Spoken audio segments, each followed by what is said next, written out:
Star Wars. What's up, Talking about Gomertrons? Star Wars. All right. Star Wars triple it one. Actually, that's triple it two. Sorry about that. Right. Yep. Okay. Oh man, I'm ready. great. Oh, We've already no, done the claps, right. everything. No So cold open. You'll hear about that in just a second. So great. All you right, can here we just, go. yep, Here's the one sheet, Gomer Nation. There it is. there it is. Okay, I'm just gonna put this on there just to read it, and then I'll take it off. It's Take it off. the only time I need it. Okay, here we go.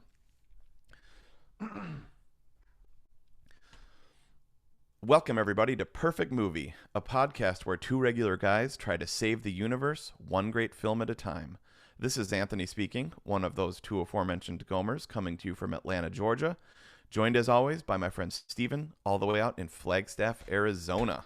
So can I tell you something listen, Sure. I've been doing Yep. really good at having our cold opens ready Totally. so that we can just record them. This is the first time in a long time. Happy New Year, everyone, by the way. The first Yeah. time in a long time when I haven't had the cold open ready. So people have heard the cold open, but we don't know what it is yet. And here's why. I just want to tell you why. Okay. I was like, I've got a great idea for the cold open Mm-hmm. because it's our first Star Wars movie. What I'm going to do is I'm going to find the clip from on our podcast when we realized that Disney had bought Lucasfilm. Mm. And I'm going to make this super funny. I'm going to play the clip. So then I had it all done. Like I had I went back and I found the clip on the old app. I Yep. wrote it all out. And I was like, why does this sound so familiar? Mm-hmm. It's because this isn't our first Star Wars movie that we've done on the podcast. Oh, we did Rise? Yes, and I You're went back right. and listened to it and it was exactly the same as Oh, my idea for man. this one. And I was just thinking, I guess I don't have any original ideas. It was creepy, dude, how it was exactly the same. The same idea and almost the same exact thing that I wrote. So That's amazing, I dude. don't have a cold open force right now, but at the point people listen, they'll have heard it already. But it was weird to think about. No, wait, because all the way up to this, I was like nervous. So I was like, oh no, our first Star Wars movie, but it's Mm-hmm. not. We have done a Star Wars movie. Great. Okay, so take the nerves out. Nothing to be Yep. nervous about Right. because we've already done it. Mm-hmm. Also, it must have been funny because you're like, man, these ideas, they're just flowing. You're like, it's almost like the easiest natural. cold open I've ever written.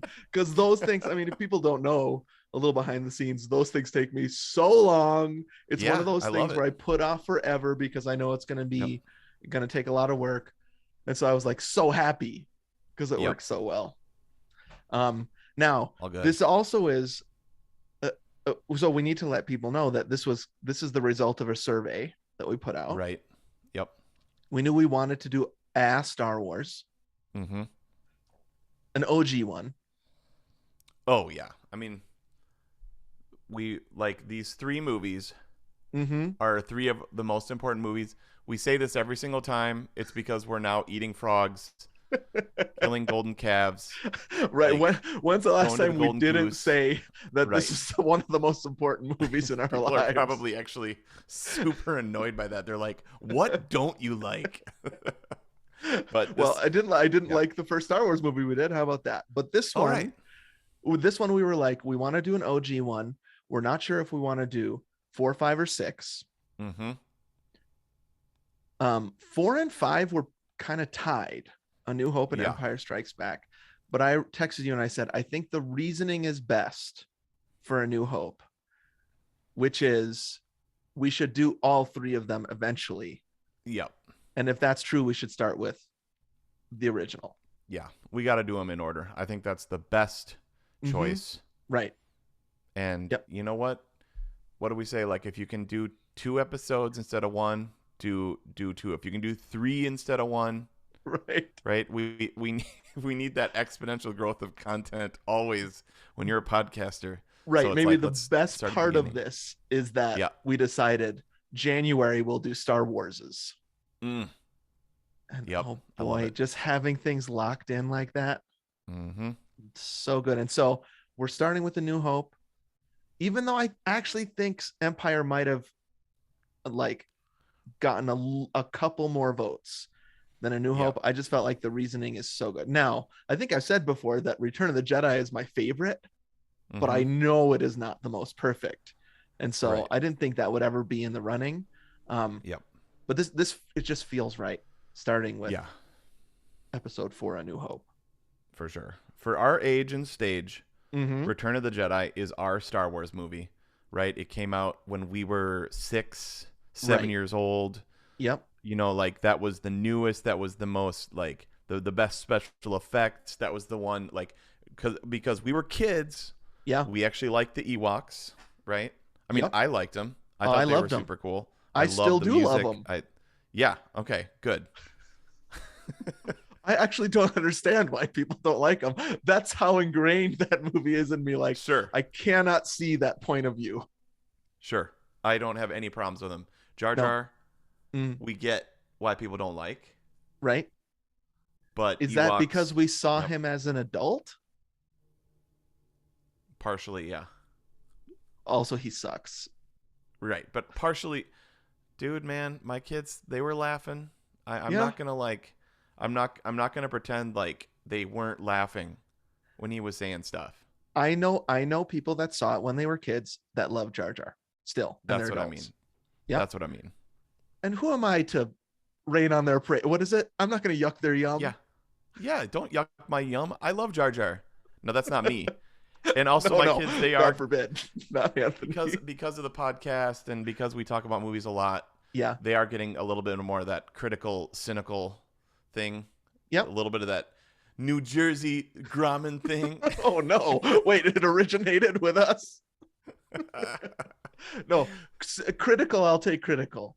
I don't think I'm cynical. Maybe I am, but I probably am Nah, critical. actually, probably a little bit. Hey, No. so do you think this was a question I had? Did you see Return of the Jedi first? Because I did. Super possible, dude. Yeah. I'm pretty sure. Now, here's where it gets confusing because of the Star Wars of it all. Mm-hmm. I think I saw Return of the Jedi in the theater before I saw any of the other. Maybe I saw like the when I was watching it last night. I was like, I think I saw the garbage part on TV or Yep. something. Yep. But I don't Definitely. think I saw either of those two movies, four or five, in its entirety before I saw Return of the Jedi. But I totally knew everything that was going on because Star Wars was just such a part of Earth then. Yep. Oh, totally. That's in my that I almost picked that as an evidence, dude. Okay. Is that I can't imagine a world without Star Wars. Right. You Yeah. know what I mean? Like it's a cultural icon. Or Mm-hmm. like the AFI put it in its actually the AFI did something for the score. It was actually the Library of Congress Uh-huh. in 1989. I was looking this up on Wikipedia. Said that it was one of the first of 25 films selected for the preservation in the National Film Registry for being culturally, historically, or aesthetically significant. Wow. So Okay. it's like it changed culture. Right. You know what I mean? Like this movie, this like everything there. It's like in cinema, which is one of America's right greatest exports for Right. better or Yeah. for worse. But It's our hard to one of separate the US right. from cinema. You're right. Totally. Right. Yep. Jazz is our American art form. Mm-hmm. Cinema is an American art form that, obviously is all over the world. But What's our it's one food? of our What's our food? What do you think is the most burgers. That's what I was gonna say. I was gonna say hamburgers. I think is the Star Wars of food. Yeah, dude. Apple pie is the dessert. Right. Cheeseburgers are the food. Cheeseburgers are way more American than apple pie. That should be the What saying. as American as apple pie? Yeah, but that's wrong. It should be as American as cheeseburgers, I think. Yeah. I get it. The alliteration doesn't work though. All right, you're right. Yep. You're right though. That's as American as a burger. But that Yeah. that sounds dumb. It sounds dumb. You're right. Never mind. But yeah, so I think that it was like, I don't know if it was toys, if it was like yeah, um bed sheets, sleeping bags, pillowcases, pillowcases, posters, ET. You know what I mean?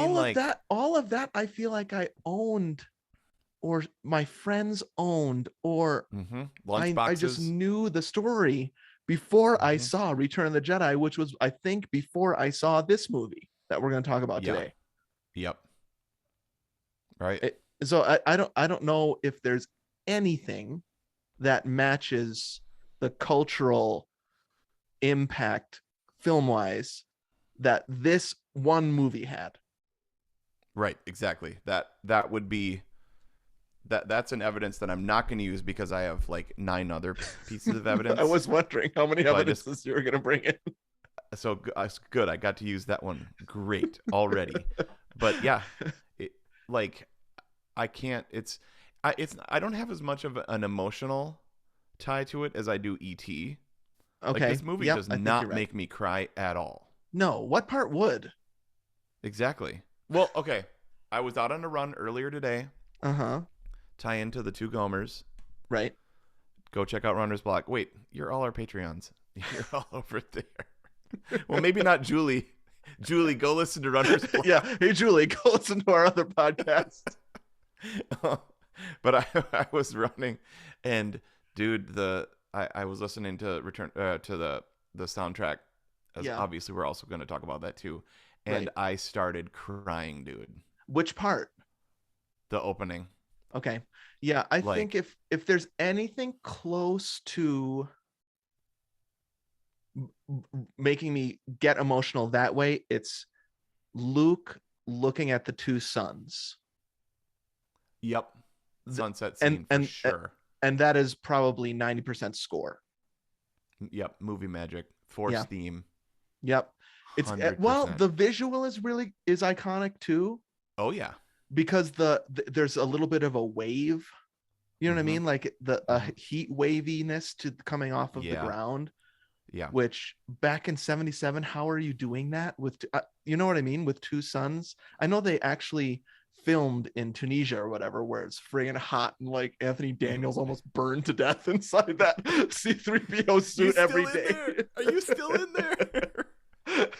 So I get that that's probably like atmospheric, but it also is affecting the second sun that doesn't exist. It's a great, that visual is so good. I totally agree. That's up there with the moon. That's the best sun scene. That's the goat sun scene, goat moon scene, E.T. Yep. Yeah. I mean, Yeah, he's so a good. young, innocent, everyman dreamer, Yep. right? Yes, which It's- we will it's get the- to in one of my evidences for sure. Oh, man. Okay. Yeah. I can't separate it, though, from, sleepovers. I've Right. mentioned this before. We would make Mia-proof forts. That was my sister. So Oh. Mia-proof Yeah. forts. Yep, she couldn't get Um, into them. Oh, that is so mean. But we would make, I mean, like I remember, like we set up, like we would take the dining room chair and then lay it down so that its Yep. 4 legs are pointing out. There's your Mhm. guns, Mm-hmm. right? So you're Yes. behind that, and then we had mattresses, pillows, and then a huge sheet over the top of that, and then we worked it so that the TV could be in it, Uh-huh. and then good. we would watch the trilogy. Oh wow.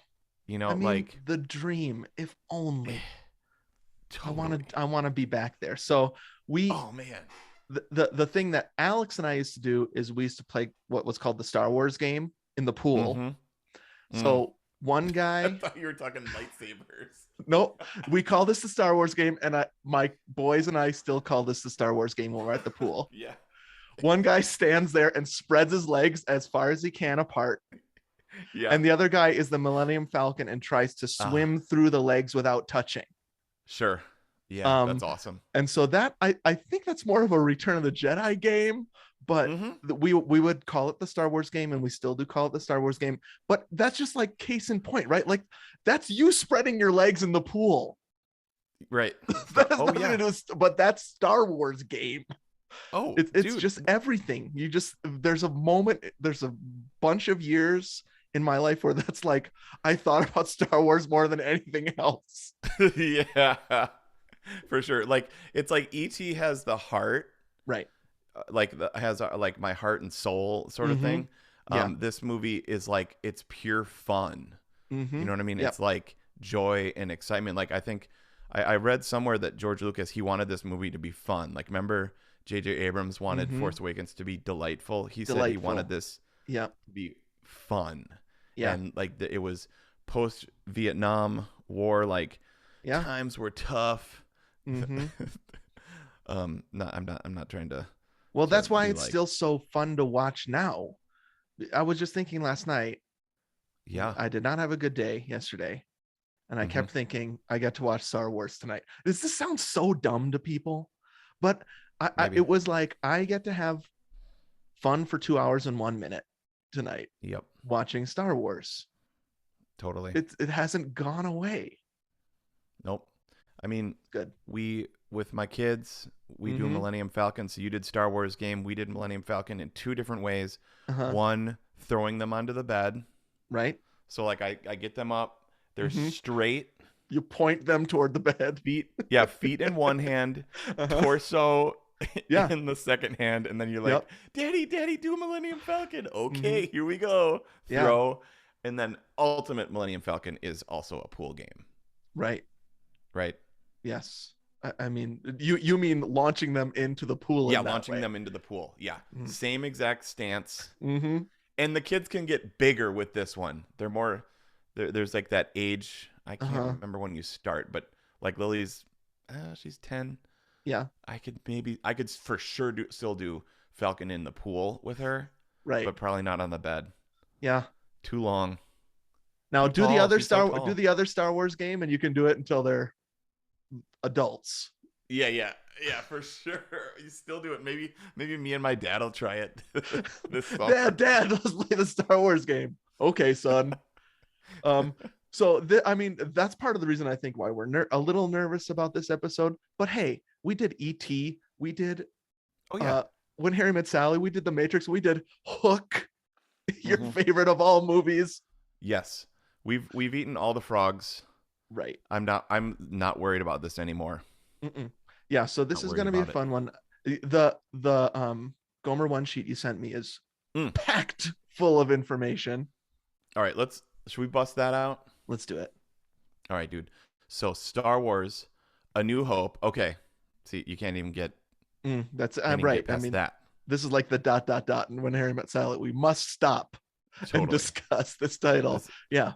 It's like if you go to a master class and somebody does the Mozart bassoon concerto, you don't get past the first two notes.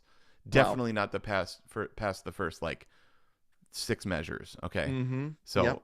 same thing here. Okay, so Star Wars, 1977, May 25th, 1977. It's 2 years to the date before Gomer 3, Alex Grumman is born. If only he'd been born 2 years earlier. Come on, man. But that Why doesn't couldn't you make have any been sense. 'Cause it Yeah, would've why been am I mad at Alex about it? That makes Yeah. even less sense. Sure, but it wouldn't. Yeah, but that's a weird like exponential crisis, dude, because it wouldn't be the same stuff. Right, exactly. The whole world would Wouldn't be be Alex. different. Yeah, Right. Everything, and you'd be a younger brother. Ooh, that'd be weird. very But weird. when it came out, Yeah, what was it called, dude? it was called Star Wars. Mm-hmm. We still call it Star Wars. Do you call it Star Wars I Episode 4? never call it A New Hope. No. Sometimes we call it Episode 4 to make it easy. Yeah, I would say But you're right. That's a distant Yeah. second to just saying Star Wars. Yep. Star Wars is Star Wars is this. Well, it's also the world too. Like I like if I said I like Star Wars, Right. That means that the means, world. Yeah, that means the world for sure. Yep. The But universe. I'm going to watch Star Wars means this movie. Last night I said, okay, guys, tonight, like, you know, this happens all the time with the podcast where I'm like, I have to watch this movie, I say. which Right. means I want to, but this is why I'm watching it tonight. And Right. yesterday I said, okay, tonight I have to watch Star Wars: A New Hope, and it felt weird in my mouth. Ugh. Ugh. First of all, Ugh. I don't like the A. It's a little weak. A New Sure. Hope. Sure. Forgivable. Uh. New Hope. New Hope. A. Now I was noticing Disney Plus on the top of it. It said Star Wars: A New Hope, Episode 4 parenthetically. So that was a weird way to write it. Interesting. I would say Star Wars Episode 4: A New Hope if I was going to say all three. Sure. And also, like, what do you make of all of this, like, revisionist history? You know, like, okay, now it's called this. Okay, well, now it's called this. Okay, well, I meant this, even though they kiss and stuff. I meant this, or even though you said that certainly is a part of the Star Wars universe. I know they kissed, but they're actually brother and sister. I know in this movie he is seriously crushing on her. Totally. But no, they were brother and sister the whole time. Oh no, the thing, I'll forgive this one because in the opening crawl, it does say Episode 4: A New Hope. Mm-hmm. And so that was all present. I don't think that's revisionist, but maybe what you're talking about is, no, this is what we call it now. That's what I mean. It's almost like we might even get censored, dude. Oh, no, are we going to get canceled? The woke mob. Here comes the woke mob. But Disney, big Disney might come out and be like, I see. Yeah, that's more likely. They didn't say it right. But because it's IP that's now owned by like the biggest company in the world, I feel like there's some changes in there, stuff like that. But it wasn't Episode 4 when it came out. It wasn't what I mean. No, I thought it was. Okay, no, that's interesting. It wasn't Episode 4 until Empire Strikes Back came out. So if you went to the movies in 1977, it just said Star Wars. Okay, it didn't say A New Hope. It didn't say Episode 4. I always thought it was Episode 4 from the beginning. That's interesting. So I did a little bit of research on this because I've kind of always heard this like myth. So I was like, I'm going to actually dig in and look on that.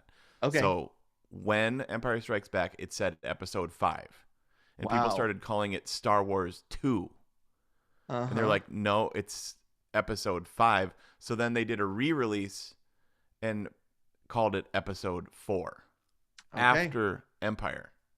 So if you went on May 25th, 1977, it was called just Star Wars. Yes. Okay.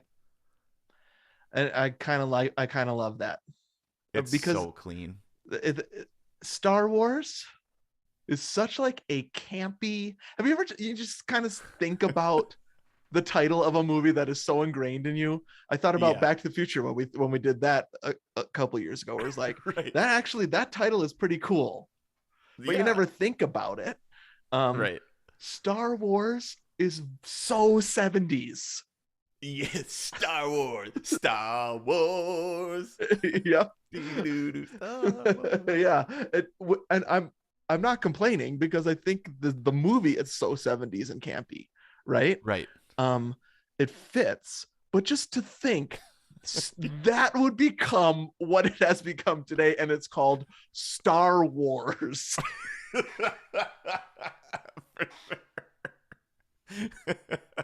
It's so weird. Like there's that in Arrested Development where she says it's to Buster, here's $5, go see a Star War. That like pulls it out of the I guess it's called when it's something that you hear, it's iconography. Iconography is when you see it. Okay. I think it's echoography when you hear it. Ooh, interesting. I'm pretty sure that I might be wrong, but you know what I mean? Like Star Wars, and then when she says go see a Star War, you're like, actually, that sounds pretty dumb. Yeah. Well, so it's interesting because think about my other favorite thing growing up, which was Star Trek. Right? So different verb. We're not at war. We're just trekking. They're just exploring. And there's not even a C in there. It's just a TREK. Nope. Not Treks. Star Trek. Star Trek. Like we're We're gonna go on a Star Trek. Yeah. We should do a Patreon up about the actual dumbest names of movies that we love when you think about them too much. But Star Trek was first. Yeah, that's right. That's the thing. Yep. And so maybe they were like Star Wars. That sounds so much more active, Dude, right? oh, So for much sure. more intense.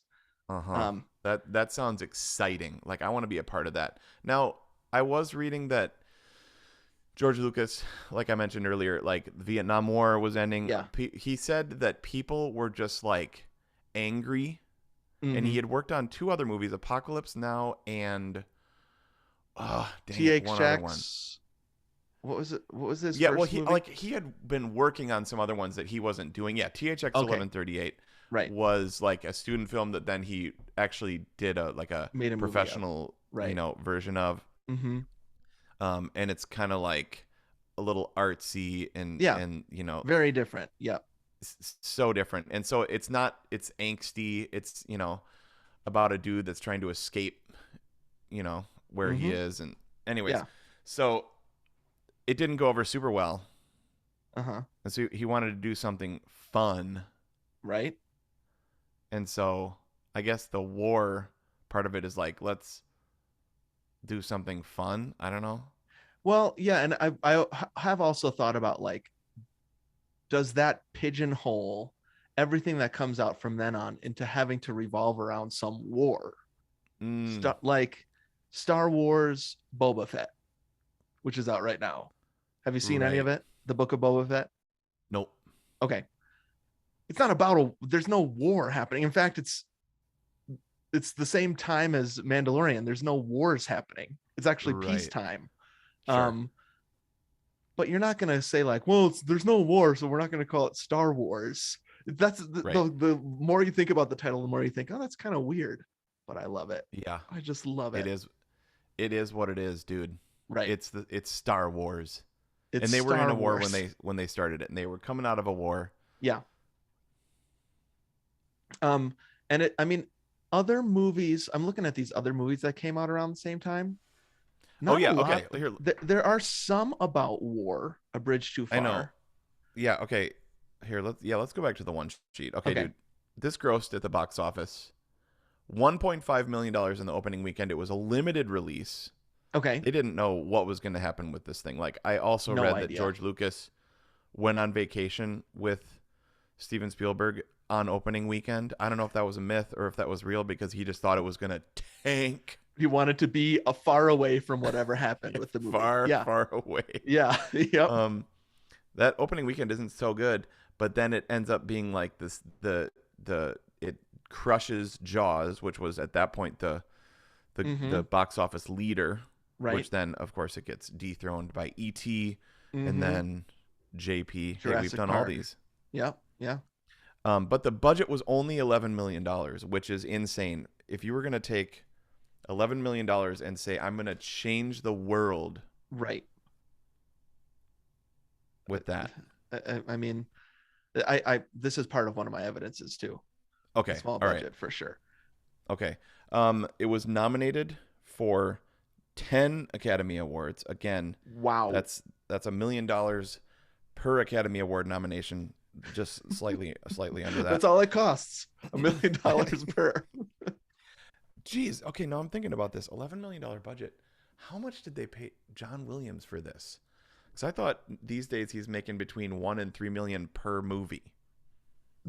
These days or those days? Which do you mean? No. In the These 70s? days. Okay, I'm these days. so curious. What do you make for doing a movie? $250,000 then? Less? Less? Well, I guess. Yeah, I mean, in my research, Yeah. the average cost of a new home in 1977 was $49,000. So I guess if you made $250,000, that's like 6 times that now or so. I mean, I bet if we Googled this and found it out, it would be shockingly low. I would Sure. not be surprised that it's some crazily small number that John Williams got paid to do the Star Wars score. Yeah, but probably royalties. Yeah, I Upon think he's royalties. probably done well with it since. Oh yeah. I mean, 8 more movies. billions of spin-offs for sure. Theme parks, all stuff. Yeah. Right. It won the Academy Award for art direction, Mm. costume design, sound, which we'll probably get to. I watched a couple of documentaries about Ben Burt. I mean, Okay. like Love him. faux documentaries on Mhm. YouTube, just dudes, Right. and then like Just some guy talking behind the about Ben scenes, Burt. like Ben Burt is one of my heroes though too. Oh man, he's so good. Editing, which we're going to get to in evidence, effects, and the score won the Academy Award for Best did. Original Score. Okay. Also, American Film Institute has named it the most influential movie score of all time, Wow. and that was in 1990. It still remains number one, Dang. which is incredible. It was also nominated for Best Picture, Best Director, Best Screenplay, and Best Supporting Actor Alec Guinness. It did not win for those, but dude, that is just like incredible. You do THX 1138. Yeah. Right. You partner to American Graffiti. Right. Start getting some attention, and then say, Yep. I want to do this kind of like campy space cowboy Mm-hmm. mixed with magic wizards. Mm-hmm. Right. And they're like, okay, here's Oh, probably oh. $10 million. He probably talked him into 11. I think it was actually started at 8. Really? I read Okay. that. He got $8 million. He gave it to a bunch. He went to Universal, went to like 2 or 3 other places, Mhm. including Disney. Okay. They're like, nah, Right. we'd rather do Black Hole. Well, yeah, because that makes sense. Like Actually, Black this Hole's kinda movie, cool and has a cult following for sure. Shouldn't have this been fun. movie in the 70s, you just, again, you take a couple steps back and look at it. There's magic in it, bro. There's like laser swords. It's Luke Starkiller is your main character. If you have you read any of the original script, I mean, it is so bad. It's they got so lucky on this, but nobody knew that, including George Lucas, who went to the beach with Steven Spielberg on opening Yeah, weekend he's because they were like- so scared. He's like, dude, yeah, I mean, that's what I'm talking about. Like, we can't imagine a world without Star Wars, but they're at the precipice. Like, Yeah. if you watch the stinking trailer, it looks so stupid. Yep, I know. You know what I mean? Like, this voice and the effects are so, like, it just, like, I can't imagine being in the 70s being like, I want to go see that. You know, It I was don't know. all word of mouth. You said it opened up at 1.5, right? But then I Yeah. think it lasted over a year in the theater. And then they Jeez. re-release it every 6 months because it's Uh-huh. pre-VHS and people want to see it. And so they keep re-releasing it and people keep going. And then it gets Yeah. to almost $1 billion worldwide. Then that's insane. Absolutely insane. Yeah, so they're on the precipice of something amazing. They don't know it. Right. Nobody wants to buy it. Mm. 20th Century Fox does buy it, gives him $8 million. Then obviously he ended up getting a couple more out of it. Right. I mean, it's just like looking at the sets, like when we were watching it last night, like that set piece of like the Millennium Falcon Mhm. inside the Death Star, that Mhm. is massive. I was thinking about the treads of the Jawa thing. Mm-hmm. That's Mhm. all physical. Okay, Mm. I'm getting ahead of myself. Shoot. But Yep. but I was like wowed again. Also, it looks great on Disney Plus. It does. It looks great. I agree. They did it right. We Mhm. have the Blu-ray set, which I haven't watched this movie in 2 years since I watched all of them before Rise of Skywalker with Yep. the Verves and our family on our Blu-ray. It looks better than that on Disney Yeah. Plus. Plus Sonos. Hello. Yeah, that's true. So good. Yep. Okay. 92% critic, 96% audience. Mhm. Roger Ebert declared it an out-of-body experience. Wow. I love Pretty that. big. Yeah. I mean, it's pretty amazing. Yeah. I mean, it's like the accolades, Mhm. like going from like nobody, like even George Lucas himself doesn't think it's going to be great, to Best Picture nod, yeah, Best Screenplay nod. it's amazing. And Yep. changing the world, right? Yep. For It's a sure. movie that changed not only cinema, but it changed the world so that kids who've never seen the movies are like, oh yeah, I know everything about that.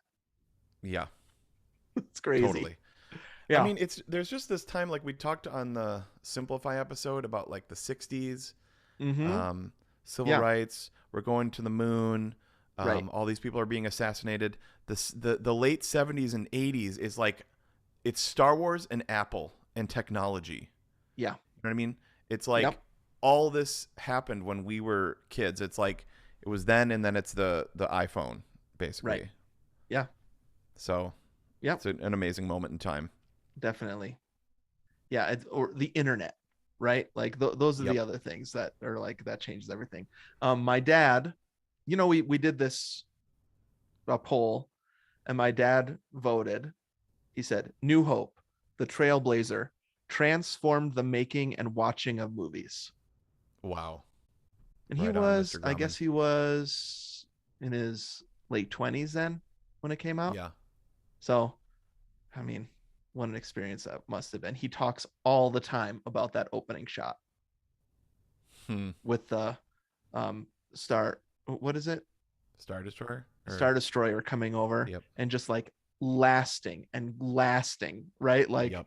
this is the biggest thing I've ever seen, which they parody in Spaceballs, right? Where it Yeah. just keeps going for Just like keeps 5 minutes. I love that. Me too. That is a great joke. But the joke is this is how it felt, right? Yeah. And so the Uh-huh. only way to improve on it would be to make the thing like 3 miles long. Um, but he talks all the time about how that like altered the way he watched movies forever. Mm-hmm. So I think a lot of people felt that way. Let me read the VHS cover. Great. I found a super old one. This looks like a Sweet. big one. Do you remember like sometimes it wasn't like a clamshell VHS, but it was like a bigger box with a Mm-hmm. Mm-hmm. VHS in it. Mm-hmm. This looks like it might be the original one. This is what it says on the back. A long time ago in a galaxy far, far away. By the way, are there 4 dots? I need to Ooh, I look don't this know. up. I think it's got Hmm. it's something is weird about the ellipsis in the opening crawl. Anyway, Okay. the biggest box office hit in the history of motion pictures, Star Wars is an elaborately spectacular film that represents the ultimate in cinematic entertainment. Writer-director George Lucas's unrivaled passion for space fantasy, adventure, and romance, that's interesting, is captured on Hmm. screen with awesome special effects and extraordinarily bizarre space creatures. Princess Leia, Carrie Fisher, is captured and held hostage by the evil Imperial forces in their effort to take over the Galactic Empire. Venturesome Luke Skywalker, Mark Hamill, and dashing spaceship captain Han Solo, Harrison Ford, team together with lovable robot duo R2D2 and C3PO to rescue the beautiful princess and restore justice in the Empire. The whole princess thing of it all is so Yep. interesting to me too. Um, Totally. Good News Nation, it's in color. 121 minutes. It flies by, even Oh, after all these years. 100%. I'm It's like, it's so already this part. jam-packed. They're already going to defeat the Death Star. Wow, For sure. It's I love it. jam-packed, Mm-hmm. super quick opening, Yep. super quick ending. Yeah. Oh, Yeah. one of our favorite things, right? When something just ends, we love that. Especially with J-dubs. Definitely. All right, dude. I think we should head into the trial. Let's do it, dude. All right, I'm going to raise the desk. Sweet. Is yours already up? Mine's up. I'm standing. Ready? Yep. Do you have preset things? We're going to start hearing like things break or something. Do you have the heights preset? Oh, just wait, dude. I love it. Yes. Isn't that awesome? So awesome, dude. You know what? I need to grab a La Croix. Okay. Sorry. Great. No problem. I'll just close all my, what are these called? Tabs. Let me see if I can find actually maybe a newer VHS. Okay, this one looks newer. Same description, but they call it Star Wars, just like we were talking about. They don't call it New Hope. They call it Star Wars even on the back of this box. I love it. Closing tabs. Very exciting for people. I wonder how many tabs does Anthony usually have open on his browser? I'm going to say 8 to 10, but I could be wrong. The time I have most tabs open is when we're recording. And then usually I have 3 to 4 tabs open, I would say.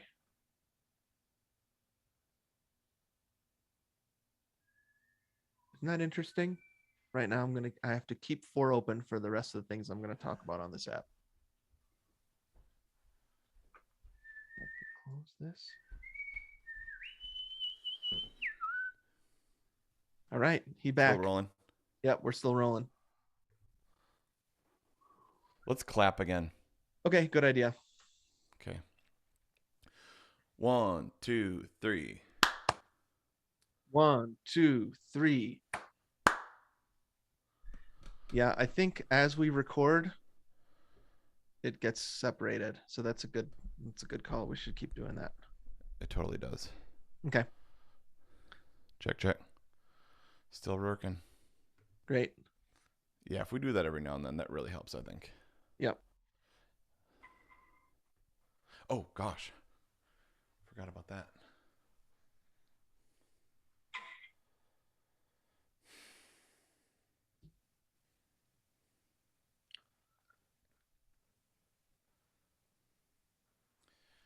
My phone is so stupid.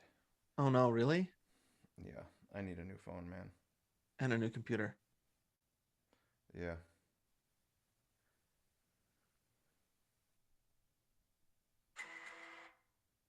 And now we know, never plug it in. Never ground it, no matter what computer you have. Never plug it in. Never surrender. By Grepthar's hammer. Oh, gosh, I can't read anything, dude. This stuff is so high up. That's why I have a second screen. Well, I have 2 others. I can't read anything. What the no. frick? Oh, well. Can you prop it up? You could lower it. Mine's about here, like so that my arms are 90 degrees. Yeah. Like my elbows are they don't go up at all. My arms, they're just 90 degrees. So maybe you need to put it down a little bit. I don't know. All right. That'll be good enough. Well, okay. It's an experiment. Definitely. All right, you ready? You'll find the right height. Okay, I'm ready. For sure. Clap one more time. I'm sorry. Okay. No problem. 1, 2, 3. 1, 2, 3. Okay. You got to say all rise. All rise. Hey, how's it going over there? I've been growing up watching Star Wars. Star Wars. Yeah, that's what it was. Can't wait to hear you talk about a Star War. All right. All right. This is our first movie of 2022. Yep. Starting with a bang. So just in case people are hearing this in January 2023, which is when it will drop on the main feed. Right. Let me explain what this is. And they obviously, I think people like Star Wars, so we might be getting a couple new listeners. Listen, this is what we do. We pick a movie that we love. We talk through it. And we, Anthony and I, act as its defense counsel and present evidence, 2 exhibits a piece usually. I'm thinking maybe this time there might be more. When we present it, you hear this sound. And we will attempt to prove to you, our listeners, and one another that the movie is perfect, not only good. When we're done with that, you, our listeners, act as judge, jury, and possibly executioner because I get a vote, Anthony gets a vote, and you get a vote. If 75% of listeners say yes, that equals a yay, and it becomes perfect. And we do something with this movie to make the universe better.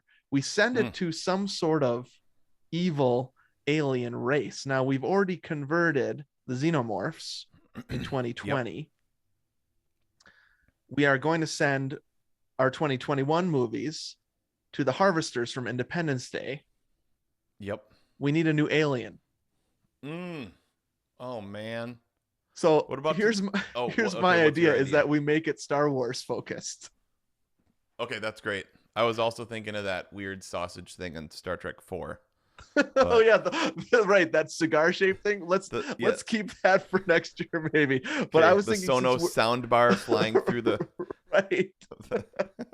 I love that thing. Yeah, me too. Great. What do they call it? The probe? I think they call it the probe. Yeah. Okay, we gotta do that because we have not done a Star Trek movie either. Right. Ever. Ooh. Yep. But to celebrate the fact that we're doing not a new Star Wars, but an OG Star Wars, I thought maybe we could send it to Jabba the Hutt. Okay, great. Han Maboogie. And see if should we send it to Jabba the Hutt from this movie or Jabba the Hutt from Return of the Jedi? Yeah, Jabba the Hutt in this movie Jabba sucks so bad. And have you seen like he was just some guy in like a first suit? Totally. Oh my gosh, we're gonna get to a little bit of that in my evidence. Okay, and that's also under one of my strickens from the evidence. Oh, we didn't do any strickens. They just Han Maboogie. I mean, like it's up there with things we say all the time. I love Han Maboogie. I say Han Maboogie maybe once a week, maybe more. It's great. Yeah. I mean, if you get a bogey, like a bogey, right? We say troll bogeys when we get a bogey. But Han Maboogie is just kind of like, I don't even when we have the occasion to say it, but we always say it. And it wasn't a part of the first movie. That's an add-on that we hate. But there's never a reason to explain saying Han Maboogie. Right. Just say whatever. So I think it might be a good idea to put the movies that we choose as perfect and send it to this Jabba the Hutt from Star Wars: A New Hope, because he's such a hideous like creature. They never get it right when it's not Return of the Jedi Jabba the Hutt. I know. Each iteration they're like, "Ooh, now we have like a new skin CGI technology. Now we're gonna move Han a little bit over, and like there's going to be a shadow where his hand is." It's Han Maboogie. So the goal with this season is to maybe we should send this to whoever edits the next version of this so that they'll edit it out. Good idea. They will regain an appreciation for film and decide, no, we need to edit that part of Star Wars. Now, I'm glad you mentioned strickens, because something else we do usually in the opener is we can strike things from the record. Right. And so you, the listener, cannot take them into account when you're judging whether this movie is perfect or not. So we call them strickens. I came into this movie thinking there won't be a single stricken, but I do have one. Oh, okay. Let's hear it, dude. Did you have any, or is this movie perfect for you? Besides Han Maboogie, we can strike Han Maboogie, right? I mean, there's that, which is an addition. Strike the scene, but keep the nickname though. Han Maboogie, great nickname. I mean, the best. It's a great translation of Han my boy. Han my boy is what he's saying in Basic. Is that what they call the language, the English that they all speak? I don't know. Why? Here's a stricken. Why does everybody speak English? Yep. You're so right. It actually goes with my other stricken, but so Han Maboogie. So you're saying strike the scene, keep the nickname. That age-old saying, strike the scene, keep the nickname. That's it. Please do that. Okay. Here's a stricken. Okay. And maybe it's explained. Okay. I've been watching Star Wars for 45 years. Wait, I'm 42. It's been out for 45 years. But before conception, you were watching Star Wars. Well, my when dad you were was a glimmer there. in God's eye. Yeah. Yep. Yeah. Well, where was that? The Orpheum Theater on State Street in Madison, Wisconsin. Oh wow. Is where like my dad and probably his brother, my Uncle Paul, saw it. Great awesome theater. Yep. super duper like old school, movie theater with a balcony. I remember seeing Partner to Malcolm X there Yeah, dude. with I our saw. with our history, our social studies Oh, class or something. We might have gone as a yep, school. I don't for know. sure. Yeah. Yep. I saw A River Runs Through It there. Uh-huh. Yeah, that sounds like I, a movie you would see at the Orpheum. I don't know Partner why. to a Like, and river runs through it. yeah, my dad was crying, man. It's a sad movie. Yeah, I want to see that again. I have a vivid memory of my dad like really being affected emotionally by that movie, and Mm-hmm. I haven't seen it since then. Have been wanting to watch that again. A river runs through my eyeballs. I'm crying so hard when I watch A that river movie. runs out of my eyeball. There we go. Okay, first stricken. Uh-huh. Why doesn't C3PO remember anything? Okay. So are we allowed? This is a great point. Are we allowed to talk about the other movies when we talk about this movie? Because Interesting that point. stricken Yep. assumes that you know that Mm. Obi-Wan Kenobi owned R2D2 and doesn't remember that. Yes. I don't remember owning a 100%. droid. You haven't seen the prequels then, bro, because he's like your best pal. This is what I'm talking about. Like C3PO was built there, right? Yeah. So, And but like that's not Star Wars A New Hope's fault. That is George Lucas. He needs to be stricken 15 or 20 years in the future. You know or what I they mean? they need to Hanma Boogie it. Be like, actually, my memory was wiped. Like C3PO is coming in hot from 3 episodes of like being in the center of a galactic battle of epic proportions, and he doesn't remember. He like when he talks about Princess Leia, he's like, she seems important. I think Or he's somebody like, of some importance. and Luke's like, have you been to any battles? I can't do a good Luke right now. Yeah, And he's like, yeah. not really. No, not Have you really. been on a starship? Nah.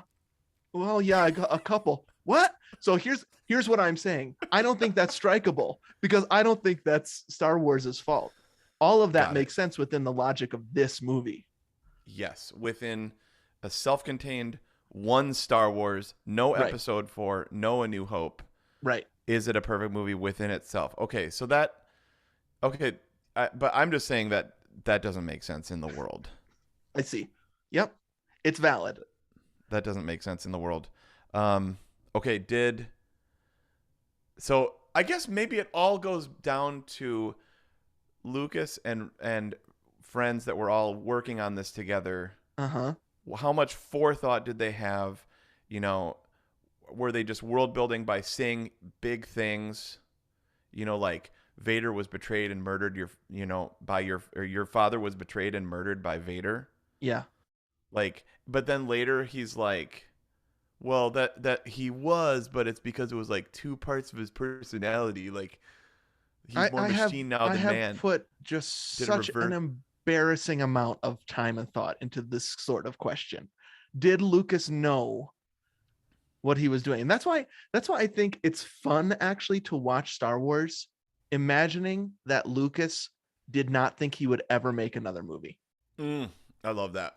Because That's great. because I think all of it is so intriguing. This would be a bonus. This would be a bonus exhibit for me, is that Yeah. there are so many intriguing questions asked and not answered. Yep. Who the heck is the emperor? Right. We'll never know. That's just a fun thing to think about for the rest of our Love it. lives. World building. Yes. What is this magic that's happening that we sort of hear a little bit about the Force, but we don't get many details? Great, wonderful movie question. You can think about it for the next 40 years. Yep. So I don't know. It's a fun way to watch. Next time you watch Star Wars A New Hope, watch it thinking what Lucas was thinking, Yep. which is, this is going to be a colossal failure and I'm never going to make another Star Wars movie or a movie period again in my life. Right. But yeah, I mean, I was reading he was hospitalized for hypertension during this movie. Yeah. He just it was an awful experience. I mean, people were showing up like, ugh, like what? And like the first screening was for like Spielberg, Francis Ford Coppola, another dude. All those And they're like, guys, that hang out. Yep. Oh gosh, like That's like we send our podcast to somebody and they're like, ugh. Right. Like the Yeah. bones are good. Mm-hmm. The bones are good. Okay, so I'll definitely watch it thinking about that because I do sometimes like thinking about the actual actor or like, like the director or the writers being Yeah. in the room because we're watching this glorious thing that we love so much and they're like, oh gosh, I'm like have indigestion and Uh-huh. I got to go to the hospital for hypertension because I'm just so stressed out about this because it sucks. And all the actors think it's their lines are dumb. And we're And watching it they're, like, woo! yeah, Woo! We love right. Star Wars. Yeah. Okay, so I guess you can't really strike that then. I guess I'll throw one more in, and again, these Okay. all fall in this. You're totally right. Which is why is Luke's first experience with the Force like a little remote, Mm-hmm. and Rey's first experience with the Force is flying the Millennium Falcon Yeah. upside down, I think it's a and she can do a lightsaber battle with Kylo Ren, so who's I like, think you're striking things from Force Awakens and not from Star Wars. hmm. I I'm I, just saying I that the Force doesn't work across the world, but thinking about it as in this is probably going to be dumb mm-hmm. and it's going to be a one-off Uh-huh. and it's going to ruin my career. Thinking through it through that lens, how amazing it is, how amazing Mm-hmm. it turned out, does help that. And And also, that I'm there not actually mad. It's just fun to talk about. no, I know totally. Um, there is enough world building in these 2 hours and 1 minute that Hmm. could spawn a universe Yes. that lasts decades. And Yep. every time I see something new, I get excited. So Yep. I'm looking forward to when you do watch Book of Boba Fett because they know how to dole out the things that are Yep. going to jazz me and also Yep. tell an interesting new story. And Totally. so Lucas, I don't know what it is, dude. If he was like, it's only going to be one, and so I'm just going to go for it. And so Yep. he builds the world really well and asks questions really well. And then it's like lightning in a bottle. And you Yep. can build off of this movie and expand and expand and expand and expand. It's Okay. so cool. Nope. I'm totally in on that. Yeah. So that answers a lot of questions. That still doesn't answer the Empire Strikes question, and or that doesn't answer the kiss question. Wait, no, they kiss in this movie. They don't kiss in this movie, no. No, yeah, But it doesn't he's answer the he's Empire like Strikes Back he's constantly question. like hubba hubba this whole movie to her. Yeah, for sure. Like Luke and Han have sort of this thing where they both Yeah, there's a love triangle. It's a yeah, classic love triangle. yeah, For sure. definitely. And it's written that way. It happens through all three movies. So your theory rules. I love this. It's Uh-huh. one off. It's Yeah. world building. Right. Like we don't ever need to hear about the Kessel Run ever again. Mm-mm. It was cool. Yeah. Like Yep. we don't ever need to hear more about Biggs, even though he's cool. It's just now he's a friend. Right. Like it's all world building. But that doesn't explain the kiss in Empire Strikes Back. That's all. That's my last one. But we're not And that there is yet. that's the grossest, that's the ickiest Yep. of all of them. And so you just Right. have to you can strike that one. Here's my Okay. stricken. Carrie Fisher's sometimes British accent. I noticed this time. Sometimes she has a British accent, and I Yep. think it's because they probably filmed those scenes first. So Mm, it comes out the most in the Alderaan explosion scene. okay. She says something. I wrote it down. Pause it. I need to write this down. She Yeah, says, I recognized your foul stench when I was brought on board. yeah. And it's like, wait, what's happening here? Then she says, the more you tighten your grip, the more star systems will slip through your fingers. And Yes. it's like, then 2 scenes later, she's like, hey Han, what's going on? I think I'm mad that you're so rude. It's just like, so You mean boy?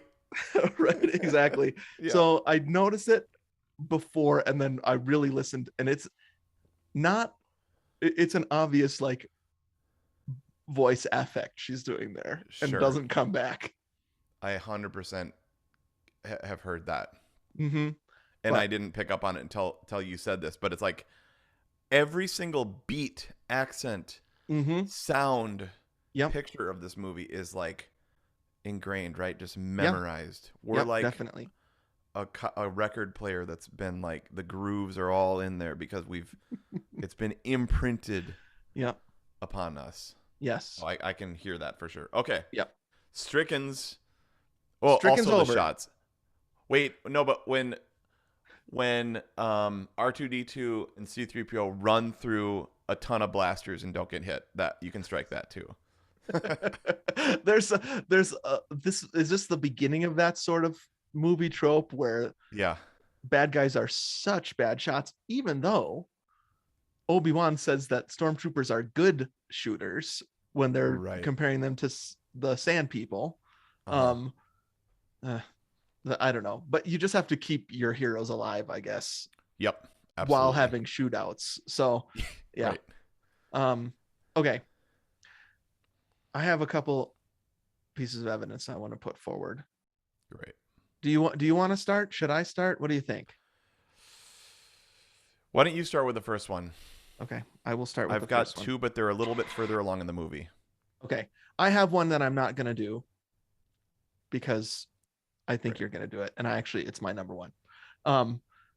But and so I guess we can start with the beginning of the movie when I talk about this one. Right away, I think this movie is perfect because I'm what I kept thinking about was it's such a fake world, but there's so much real stuff in it. So Mm-hmm. it's the tangible, real special effects of this movie that I never get tired of looking at stuff. Yep. So there's the world building like we were talking about, but I think a big part of that is that people are actually picking things up. There's models. Now, the Disney Plus version, Hanma Boogie, has a lot of CG in it that Lucas added later. But I would say not too much. Sometimes it's distracting. Yeah, like those weird creatures in, when he's on the planet and the Yep. the On guards Tatooine. are Yeah. on Tatooine. The Sorry, I'm drawing dewbacks, blanks on which names. used to just be like those lizards, just used to be like not even puppets, just like statues that stormtroopers were sitting on. Now they're walking, and because the CG was done in a bad CG time, Yeah. you can really tell that. Maybe this makes my evidence even stronger because when you're seeing that physical, when it's just honestly, dude, a McDonald's trash can walking around on legs that look like I don't know what, it's just plastic. I think that alien or that droid is called a Gronk or a Okay. Gonk. Yeah. It's just like a fast food trash can sprayed brown walking around. Yeah. And I cannot get enough of it. I know. I'm so with you, dude. That whole Yep. like, especially all those droids in the Jawa ship look very 70s, like what would you do? Or the aliens in the cantina. I feel the same way about. They're not moving very much, but they look so much they're my friends. I want they're real, that you can touch them because you can touch them because they're made out of real stuff. There's just the straight up Satan is in the cantina.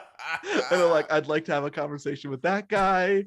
Some of it does not look good, but it looks good. I don't know. I just love it. There's just that one character that's just a ribbon, just an orange like ribbon. It's like Lucas is in his garage looking around for stuff for set dressing for these scenes. There's the claymation, this thing about the land speeder where they just put Vaseline over the wheels so it looks like it's flying. They just literally smeared Vaseline on the camera lens. That is so great. There's like they're physically in these locations, which they went back to in Force Awakens, and you can just feel it again, right? They're in the Yes. desert again. Yep. The props, like you were saying before, like the sets, how big they are. The world building is great, but I don't think it would have worked as well if it wasn't just physically grimy, dirty, Yep. real broken Yep. crap. Yeah. And Yeah. every time I watch it, I'm just like, C-3PO looks so good when he's just rusty. Yep. Oh, I Yep. love it. So I don't know. I was really struck this time. It's weird because we could be doing this episode a week from now and I would have a different evidence, but this is the one that really stuck out to me in my viewing last night. Yeah, dude. Feeling that feeling that he was just making this, they were almost creating as they went with the shoestring budget that they had. Yeah. You know, like I think they actually made ILM, like they started ILM during this because they were like, we don't have a place that can do the shots that we need. Let's just build it ourselves. Yeah. You know what I mean? Like this launched the greatest special effects, house in the world. Like this movie, because they were like, oh man, we gotta like do more shots, and like we can't send this out anymore. Like get some computers. What do we got? Like I read that the Apple II came out this year. Maybe they used some Apple IIs. Like, what did they even use, dude? They just, I mean, you see the behind the scenes footage, and people have probably seen this of like the X-wing run, right?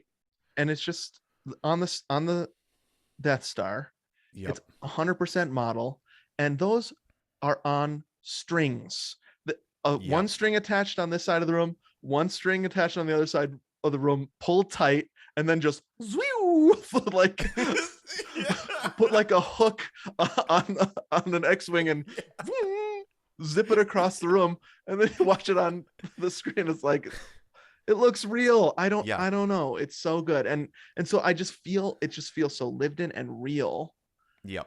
That it just elevates the world. Yep. And deepens it so much.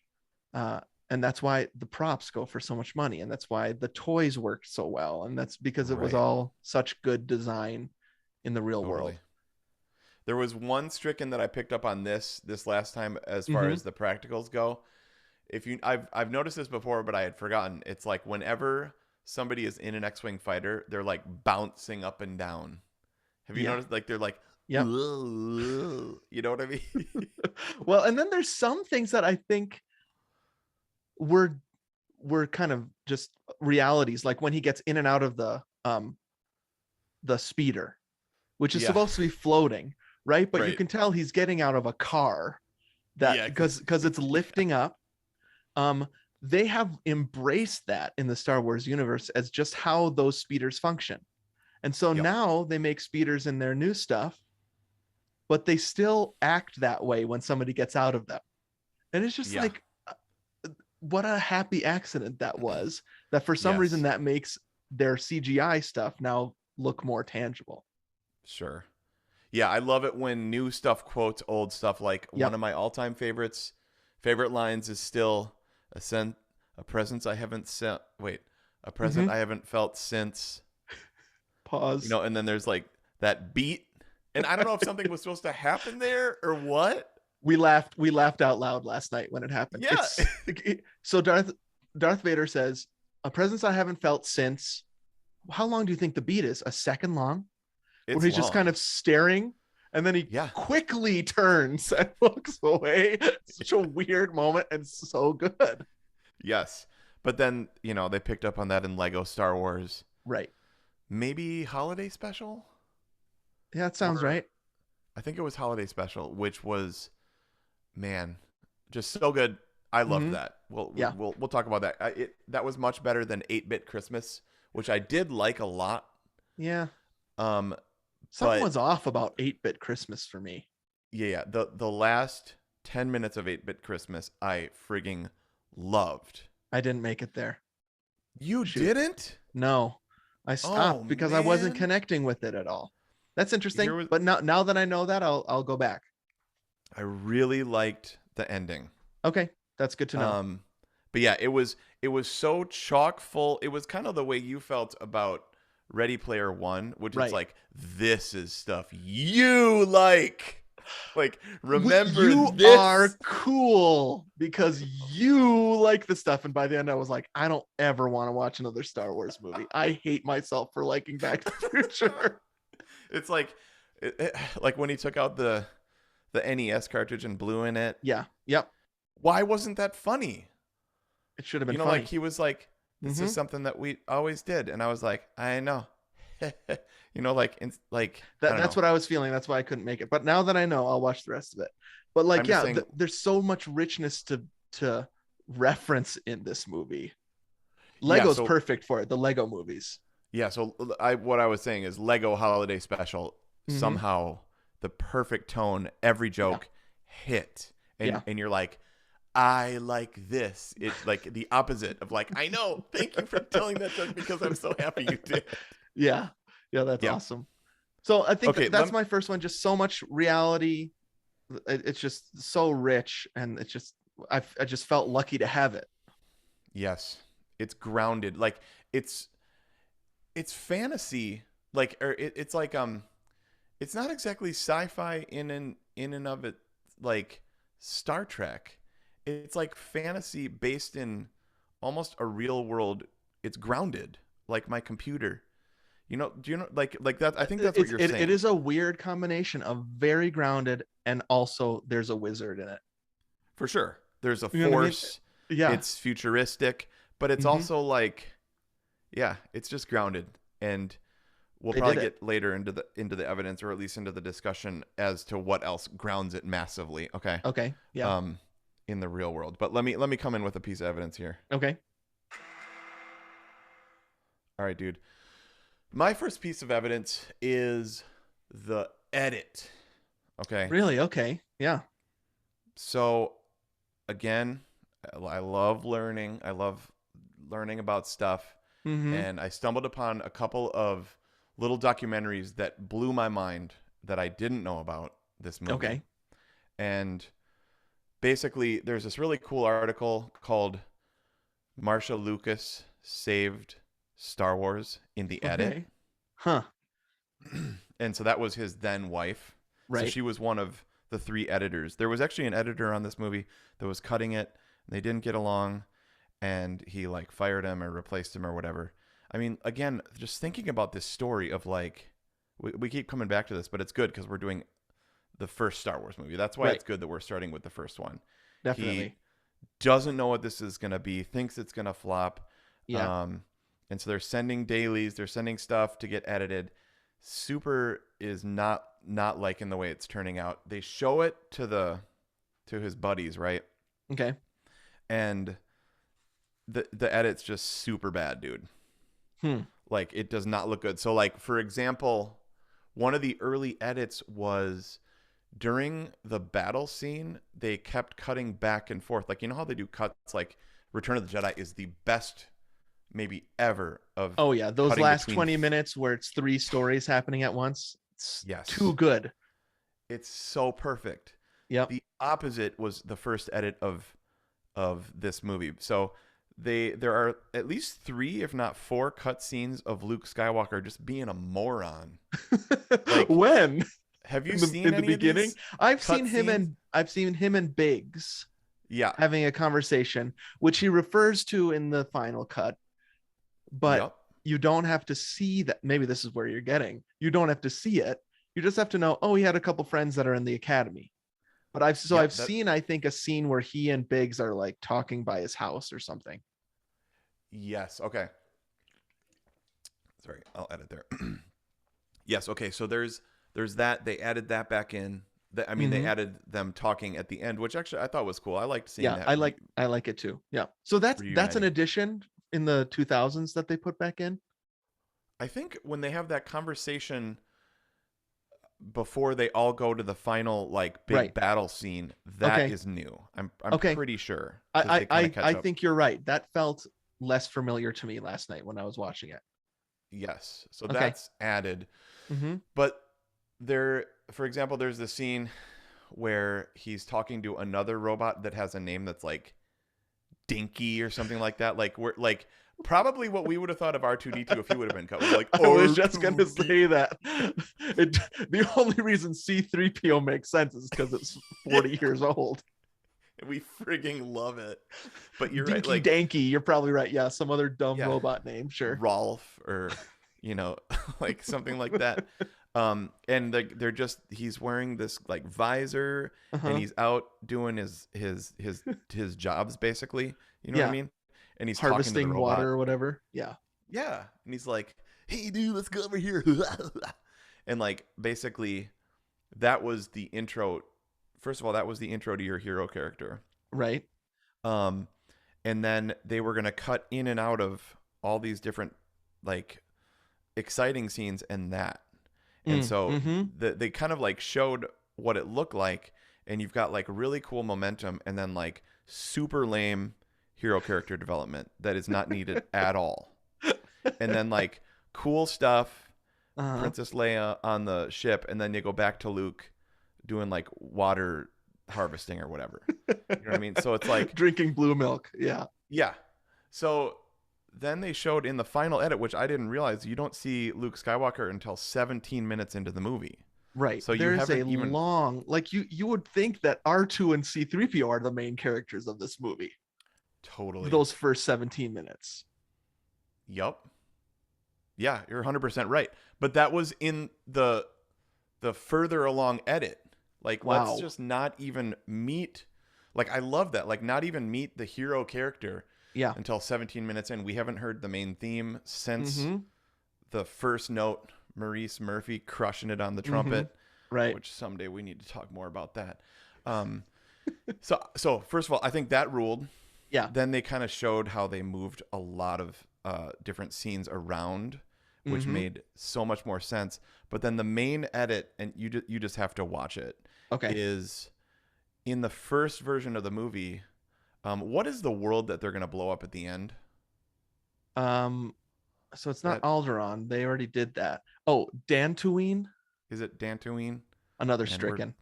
Because Oh, man. that sounds exactly like Tatooine. Just like Jeddah, like when they go to Jeddah. Yeah, I know. There are Totally. other letters in the alphabet you can use. Did you Jedi? Jeddah. Tatooine. No, not Tatooine. I said Dantooine. Huh? No. Yeah. Okay. And they're blowing Right. up planets here. They need to be sure. Yeah, they should be sure about that. So Right. so this was insane, dude. So basically the way the original edit went, they all go to the Death Star and just blow it up. There's Okay. no tension building at all. It's just like, we just need to blow up the Death Star, which is cool and important, right? Right. Because they're the bad guys and stuff.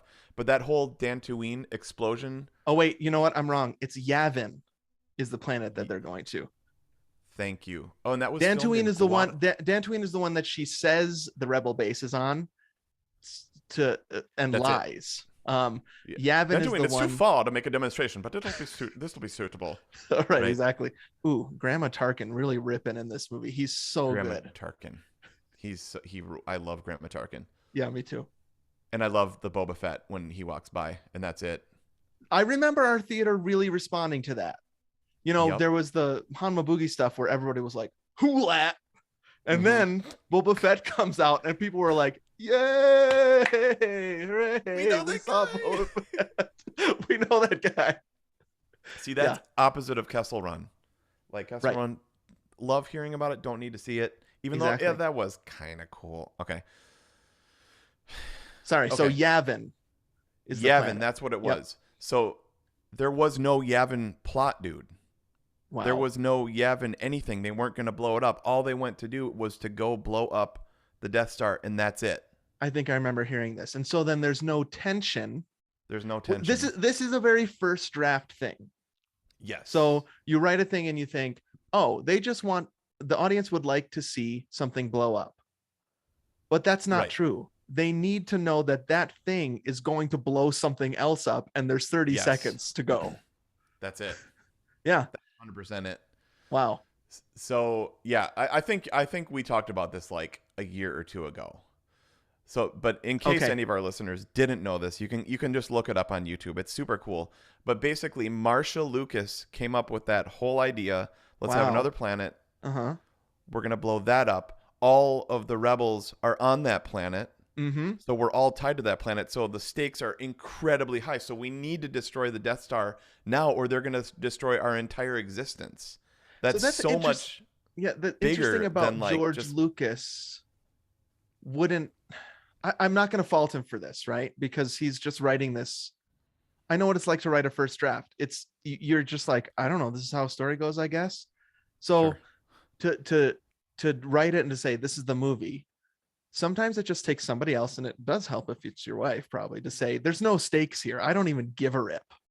And Yeah. so you better put some people down there that's going to blow up, or else this Yes, whole thing doesn't even matter. for sure. I mean, like they were like it even seemed sort of mean. Like they're just going to the Death Star to like kill millions of people and blow it Well, that's up. true. If you think too carefully about it, that's a lot of people they just killed. Right. Yeah. Just to get Darth Vader in to save, Oh, that's Princess Leia or interesting. whatever. Yeah. Yep. So now this was the thing that kind of blew my mind that I have never seen before is that every single bit of plot development or exposition or talking about it is all off camera.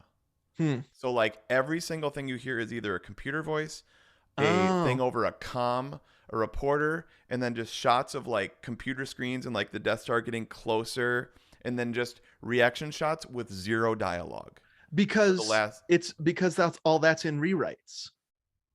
And Yep. so they have to add all that in. That's what you're saying? Yep. That's Yeah. crazy. So I've never noticed that either. they just stole reaction shots from other scenes and Right. be like, okay, now pretend that you're witnessing your world about to be blown up. You know what I Uh-huh. mean? So Yep. they just kept splicing that, adding overdubs, adding Mm-hmm. rewrites and ADR stuff. So basically, the last 15 minutes of the movie is just ADR and That's stolen crazy. shots. So it was fixed in the edit. Looks Yeah, incredible. it It's the does. best You would never ending know. ever. Yep. Yeah. So I love Wow. that. That's cool. I love it too. And it makes me love my next evidence even more, Great. knowing about this edit, especially the Luke Skywalker stuff, because um so I actually think this movie is the perfect example of Campbell's The Hero's Journey. Hmm. So Okay. the hero's journey gets crap because it's rote, and it's because, if every movie followed these 12 steps, then every Yep. movie would be Lord of the Rings, every movie would be Star Wars, every movie would be The Matrix, right? Like Right. um Harry Potter to a certain extent, right? Like every movie can't be about a hero character saving the world. Right. So I Right. get that. Um and at the same time, it friggin' works in this movie, and it's a perfect example. So it's so perfect, like Tootsie, it was Yep. used in my screenwriting class in college Right. as Yeah. like, oh, you don't understand the hero's journey, you've never heard of that, have you seen Star Wars? Right. Right. Yeah. That's this is how it works. And so there's a call to adventure and a refusal of the call, and if there's not a refusal, it doesn't work very well. So Mm. I did write a novel 10 years ago where I was like, I don't get refusal of the call. Why would anybody not want to go on an adventure? And so I'm just going to write what I would do, which is if somebody came to me and said, you're the chosen one and you're going to have an adventure, I would be like, before they finished Yeah. talking, I would be like, what spaceship do I get Yeah. on? Let's go. Yeah. Right. But that doesn't make for as interesting a story for some reason Sure. as Yep. initially the hero not wanting to do it. Mm-hmm. I don't know why. I don't know that anybody can really explain why it works that way.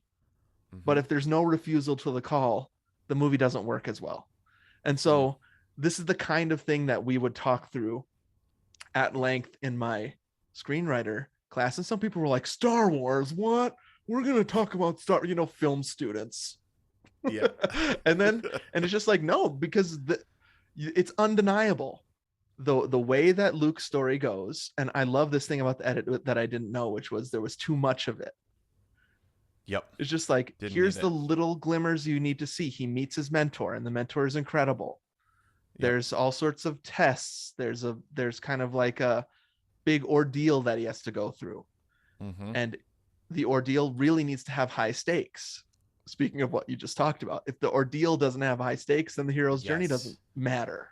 Yep. And then there's kind of like a reward at the end. So it's just like, I don't know if Lucas was like, pull out the hero's journey. I Uh-huh. don't think he did, because it sounds like he really screwed it up at first. Well, But it really does, from what I was reading and what we've picked up on over the years is like, you're figuring it out as you go along. Now, he wrote and wrote and wrote and wrote. I mean, he was writing all the time, thinking. I mean, he's a creative genius. right. You know what I mean? But yeah, like it might be the kind of thing that like you need somebody like Marcia Lucas to step outside of it Yeah. and be like, okay, you got to get out of your head right now. Mhm. Like, this doesn't work. And like, when was that Hero's Journey thing published? I mean, I can look that up, but I mean, it's a long time ago. Okay, so like pre Star Wars. Oh yeah, yes. It's like Okay, so remember when we were talking about Dune? sorry. No, don't Yeah. worry. It's a great question, because it's the same thing about like, I think Star Wars started everything, and then I read Dune and I was like, wait a minute. Yeah. Oh, So I picked up my laugh right there was laughing at myself about Dune, which is like, wait, worms, sandworms. I've seen a billion sandworms. Right. So Yeah. Dude. Star Wars is a little bit like Dune Light, I think, where it just Sure. Dune is so complicated and complex they can't even do the entire hero's journey in one movie. Right. He's halfway through the hero's journey at the end of Dune 1. He's in the denial of the call. That's why That's like a quarter of the way through. Yeah.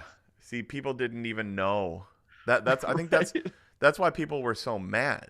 Yeah. Is like, and we're so used to the hero's journey. You know what I mean? Like, Yep. we're so used to the kind of like this the script or the pre script. I don't know, whatever you call the trellis. That we're like, wait, I didn't get my reward, right? Like, Dune ends without, like, they kind of almost have to manufacture a reward at least to get a little bit of something. You're exactly right. You know what I mean? The For the whole American audience, at least. Dune 1 is refusal of the call. That's Wow. that's the third step of 12 in the hero's journey. That's Wow. why people got so upset at the end of that movie. Yep. Because they didn't get Princess Leia. They didn't get a Death Star, and they didn't get Princess Leia putting a medal on him at the end. Right. That comes in Dune, but it takes a long time, and it actually takes several books. I don't know how they're gonna do it, and it gets bonkers. But Star Wars is bonkers, and they did that. For sure. So what Marcia Lucas did for George Lucas, it sounds like, is said, you're missing this piece of the hero's journey. If you want this to satisfy, like this kind of story is supposed to satisfy, you're missing this piece. And when I had an author read my book, she said to me, there's no refusal of the call. Wow. And I said, that's because that's not how I would act. Yeah. Because I would say, like, beam me up. I don't care Yeah. who I'm leaving behind. Let's go. I just want to go on an adventure. So, but that's for some reason, that's not how this kind of story connects with people. And so you need a refusal of the call. And so I wonder if there were others in Lucas's life that were bringing him back to this cycle. Yeah. And that's why it works so well. It does, though. It works great. Oh yeah, it does. Yeah, I was reading about when they were writing the script for Empire. And they were saying, somebody was saying in an early draft of Empire that Vader was going to be Luke's father was going to be a Force ghost, like a happy Force ghost. Okay, interesting. So that would be super bummer. Well, yeah, or would it have been? Would it have been came awesome? and was like, wait, no, you need to make him the father. Well, when we talk about Empire, I can't wait to talk spoiler about alert. that Sorry. twist just the also like the cultural bomb that Mhm. went off when that happened. And I just wish I could go back and see it and not know.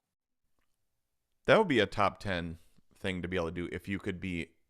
No, but see, if you had a you'd need a memory eraser and Mm-hmm. Right. a DeLorean. So you need a Yes. little bit of Men in Black and a little Yeah. bit of What is Back to that? the Future. What's that thing they flash in people's eyes? I can't remember. Memory eraser. I can't Yeah. remember. Yep. Yeah. And a DeLorean. Just so all of that work, just so I could go back and not know Love it. And see Tommy Boy for the first time. Um, and meet that cup. woman who's ET's voice that Oh yeah. Spielberg met in that flower shop or whatever it was. That's right. E.T. Yeah. Couple Dune shout outs, dude. Okay. Obi-Wan lives Mhm. out beyond the Dune Sea.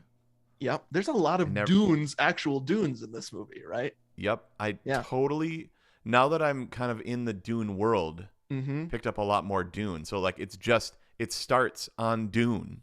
Yep. It does. And then his dad was a spice trader. I noticed the spice for the first time. Never noticed that before. Wow, spice. Got all that spice. Great. Well, oh, Hold on. okay. My family just got home. Okay. Here, I'll start right there. Okay. Dude, can I do another evidence real quick? Please do. All right, dude. My second piece of evidence. First one was edit. Second one, collaboration, dude. Okay. Collaborators. So we talked about this a little bit on ET. Uh-huh. George Lucas is like this genius, creative mind, Mhm. but he needs somebody to like take it and run with it, or he needs. Right. It's almost like he's a visionary and needs a finisher, or something like that. Yeah. You know what I that's mean? good. Like Mm-hmm. there are people that can start things, but can't finish things. I'm saying the same thing over and over again, but like everything in this movie that's like beyond the original idea, Mm-hmm. or not everything. A lot of the stuff beyond the original idea was some beautifully placed collaborator. So like Yeah. for instance, the cinematographer, Right. I didn't write down his name, but he's like a super amazing cinematographer. Like on Disney Plus when we were watching this last night, it looks gorgeous. Why does it Like, look so good? It looks so crisp. Like there are shots where I'm like, they could have filmed this yesterday. It's filmed on film with beautiful glass lenses. Uh-huh. You know, it's like they haven't improved upon that barely at all, except the post-production stuff where you can add like filters and Right. stuff to like enhance it. Is it the graininess? I mean, It's I love film. gritty and yeah. Yeah, for sure. there's something about, like we were talking about before, the just the physicalness. I don't know Yeah. if that's a word, of this movie. But to add that, it's filmed on film, it's grainy. Sometimes you see a pop or a skip, and Yep. it's just, yeah, I know what you mean. Gilbert Taylor is the name I'm coming Gilbert up for Taylor. the cinematographer. Yeah. Yeah. Okay. So picking I think that's another thing that George Lucas is incredible at. Yeah. At least in the prequels, is just finding people and then trusting people. In the So, like, originals, you mean? Not in the prequels. Sorry, I meant that's what I meant. That's what I meant. because I think the problem with the prequels is that he doesn't do that, right? That's exactly what I was trying to say. Okay. Right? Like every time you watch like bonus features of the prequels, it's always Rick McCallum. He's like, George's vision was this, so we made it happen. And George wanted this, and George wanted that, and George wanted this. Like the thing is, like, you've got Gilbert, right? Yeah. He's like, dude, put the lens like this. He's like, cool. And he point the camera there. He's got a cinematic mind. I mean, like Yeah. George Lucas, like, but you hire this incredible cinematographer. Don't necessarily micromanage. Yeah. Okay. Then can I just say one more thing about the cinematography? I was noticing sure. kind of the handheld feel sometimes too, especially when they're all getting in the X-Wings before going to the Death Star. It's almost shaky cam way before that. And so Totally. Lucas in the prequels has just so many wides. It's like, Yeah. why do we have to see everything at once? Get us in there. And Yeah. in A New Hope, you're Yes. in there with them, and it's so Totally. good. I love it. Yeah. Yeah. It's grounded, right? Mm-hmm. Um, okay, then you've got Ben Burt, Mm, and this dude is just a wizard with sound, man. Like when you watch the way he makes some of the stuff, like, okay, here's like an old car horn, and I'm yep. gonna like just go like and like just turn it slowly, and then they show Yep. the spaceship that sounds like, Yeah. and you're like, I don't get it. Like, what creative mind was like, this weird sound is gonna sound what a spaceship, even though stricken from the record, spaceships don't make any sound, which then, they actually play with really well in new space movies like The Right. Martian, where Yep. it's like, actually there's no sound, and it's now that's cool and in vogue. Or But what's the one with Sandra Bullock? oh yeah, Um Gravity. Gravity, where it's just like silence. Well, there's a Yes. score, but they're Yep. not making noise. So do spaceships sound like Ben Burt made them sound because Ben Burt made them sound that way, and so we think that's how spaceships sound? Did that make Okay. sense? That's okay. Just like what your dad was saying, this changed the way movies sound. Right. It changed the way movies looked. He's like, this is what a spaceship sound like. Tell me a spaceship before Star Wars that sounded better than this. Well, what wasn't Close Encounters before this? So Actually, that Close was the Encounter. same year. Same Okay. year. Well, I was thinking about the Close Encounter ships. Obviously, that is a very sound heavy, music important movie, right? Yes. And Yep. so, but when they're coming into the atmosphere, it's just sort of like swooshing, like Or like, yeah, or like just deep bass, like right, like machinery. It sounds like machines going, like a yeah, dryer or something. sure. These sounds, the blaster sound, the sound that the Yep. X-wings make when they fly by, do not sound like anything else.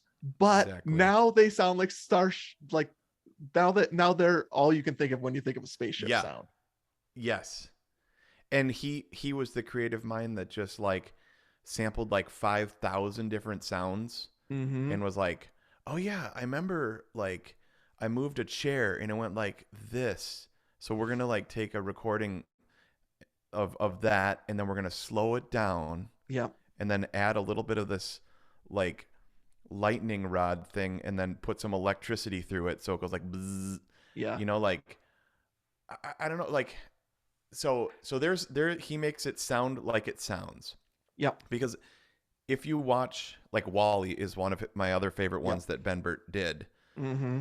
It's ones and zeros, and then he has to do 100% of everything. Like, Yeah. imagine looking, okay, like that's Cran Stream right there. I'm looking at Wally and somebody says, "Make it sound cool."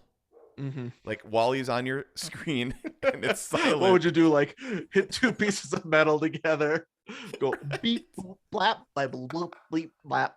Does that sound good, Exactly. Mr. Director, sir? So cool. Like, I tried my best. Like, but even it's stuff like he left out. So like when the guys are like directing the X-Wings and they've got like they've got those lights and they're like, go this direction, go that direction. Like, I Mm-hmm. was like, a bad Foley artist would have been like, Right, exactly. but like they leave stuff like that silent. There's just Mm-hmm. engine sounds. Um they had to manufacture every single sound, and it's so seamless. It doesn't sound dated. Some of the only thing that sounds really dated, some of the blasters, Yeah.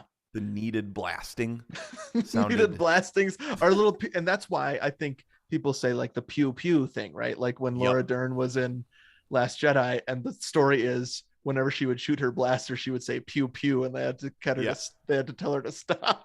It's just like, but even that is iconic. It's dated. Right.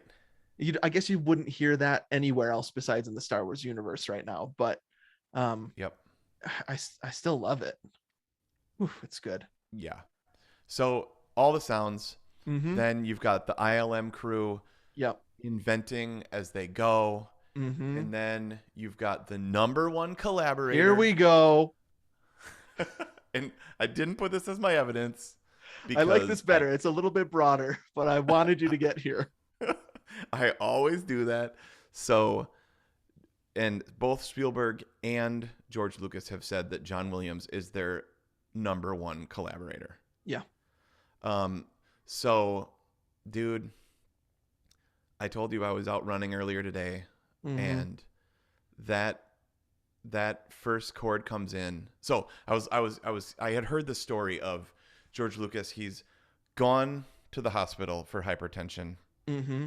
He's traveling back and forth between LA and London, Tunisia, Right. Guatemala, I think is where they did that planet Okay. that we talked about. Mm-hmm.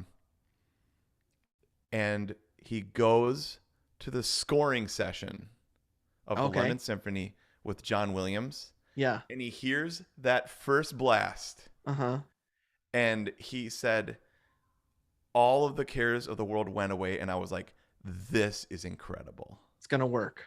Yeah, this is going to work. And you've got Wow. John Williams and the London Symphony, 110 musicians, and he's like, it like literally makes me want to cry right now. Like that this, like you asked this artist, this is why I Mhm. love John Williams so much. Yeah. You charge an artist with, hey, can you write, like I've got a pictures and I need sound for it. Mm-hmm. And then he goes away for 2 months and then goes, it wasn't Abbey Road Studios. That wasn't till Return of the Jedi. It was like this other studio. Okay. It's Maurice Murphy's first day of work, as legend goes. And they play that first chord, and he's like, this is what I've brought to the table. This Wow. score and these Mhm. themes are what I've brought to the table. And like, just imagine going to that sound booth and be like, you did all this for my movie? Yeah. You know, like, I don't know. That was making me just bawl when I was running today. Well, It's so awesome. I noticed it. I wasn't even going for notice because I knew you were going to use this as one of your evidences or a side door one, like you just did. And Collaborator. so I wasn't even expecting to be blown away by the score this time around last night. But so there's the crawl. But then this scene that my dad always talks about, which is the Star Destroyer coming over. Yep. It would be a quarter as good without the score. Totally. It's so big, like, so you know that this I'm that sounds so dumb, but it's all I could think about how big it makes the universe immediately. You just feel like, I'm sorry, it sounds so cheesy. You just when you hear it, you think there is so much to this world I'm about to go into. Yep. It's epic. Yes, that's right. It's the perfect it actually is epic. That word is overused, but this one is actually epic. It's proved by Germanic, how what did you say, that like it's the most influential score of all time or something? Yeah, the like American Film Institute declared it the most influential. Gone with the Wind is number 2, Max Steiner. Right. So okay. like these are his teachers, like Korngold, Steiner, Bernard Herrmann, and then he rises to the top. Dude, he was 43. Not to be depressing. Something I had to do the math the other day. This is the first time I've ever had to do this to remember how old I was. Has this happened to you yet? Wow. My birthday's coming up in a couple of weeks, and I was like, oh yeah, I'm not even kidding, I can't remember. And so I had to do the math. How I was old like, you are? okay, I'll be 44. I couldn't remember if I was 44 now or 40, or you know what I mean? Yeah. So what you're saying is that John Williams was my age now when he did Star Wars. Good on him. I'm not jealous about it. He's got a gift I don't have, but man, that's incredible. Yeah, dude. I mean, how nerve-wracking must that have been too, to like fly to London? You've worked for 2 months on this thing, and then get in front of, like, that was the first time he had conducted the London Symphony, I believe. Okay. Yeah. And they're all probably looking at you like, we've got 18-hour session. Oh my gosh. Like, maybe, I don't know what the vibe is like, but who knows? Maybe they knew all the time. But maybe they saw something different in this. Well, he had done Jaws. What else had he done before then? he had done, so he did Close Encounters that Right. same year. So, but he Okay. hadn't done that yet. Jaws. I mean, the Mm-hmm. Cowboys, right? Oh, one Um, of our nine. faves. I love Cowboys. 1941. I mean, he had been working since the 60s, I think. Okay. But, no, but again, it's. Can you imagine, dude? They're showing up to this recording session to record this like Star Wars thing, and I then heard they're there's a like, laser sword in this "There's a movie. laser," but then they hit those notes, Yeah. those themes, Yeah. hear them for the first. Like, imagine like you go to Abbey Road. Now Mm-hmm. that's Return of the Jedi, and this horn player is playing that solo. No, you go to the original theater or recording Mm-hmm. studio, and a horn player is playing Leia's theme, Mm-hmm. and you're The like, best. I've never heard that before. That's Mhm. John Williams' gift, is like he can write a melody that you've never heard before, and it's as if you knew it. It's the It's a opposite of calling something Jeddah. But and yeah, he only has 13 notes, right? Versus yep, 26 letters. Like, right, so everything he writes is so, I mean, it's so John Williams. After a while, you yeah, can be like, okay, this is like you at Home Alone. You knew it was a right, John Williams right, score, but it's still, you're listening to these leitmotifs that you've never heard before. How is it even yep. possible? It's so great. Amazing. Yeah. Yep. So we'll I want to do on the bonus disc a few of the places where he kind of lifted some of these ideas, or Oh, I where love that. didn't actually lift, but when George Quotes. Lucas writes, or when the editors are editing, they often are editing to music. Mm, That's one other thing I want to say really quick is this is George Lucas needing to be pulled out of himself. George mm, Lucas, from what I understand, wanted this to be like 2001 in right. that they used music, like they used Yep. pre-existing music. And I think it was John Williams that was like, you don't want to do that. Hmm. Interesting. Like, It really works for some reason in 2001. yep. But I can't imagine it working super well. No, Um, you want brand new themes that are recognizable to only those characters. yeah, for sure.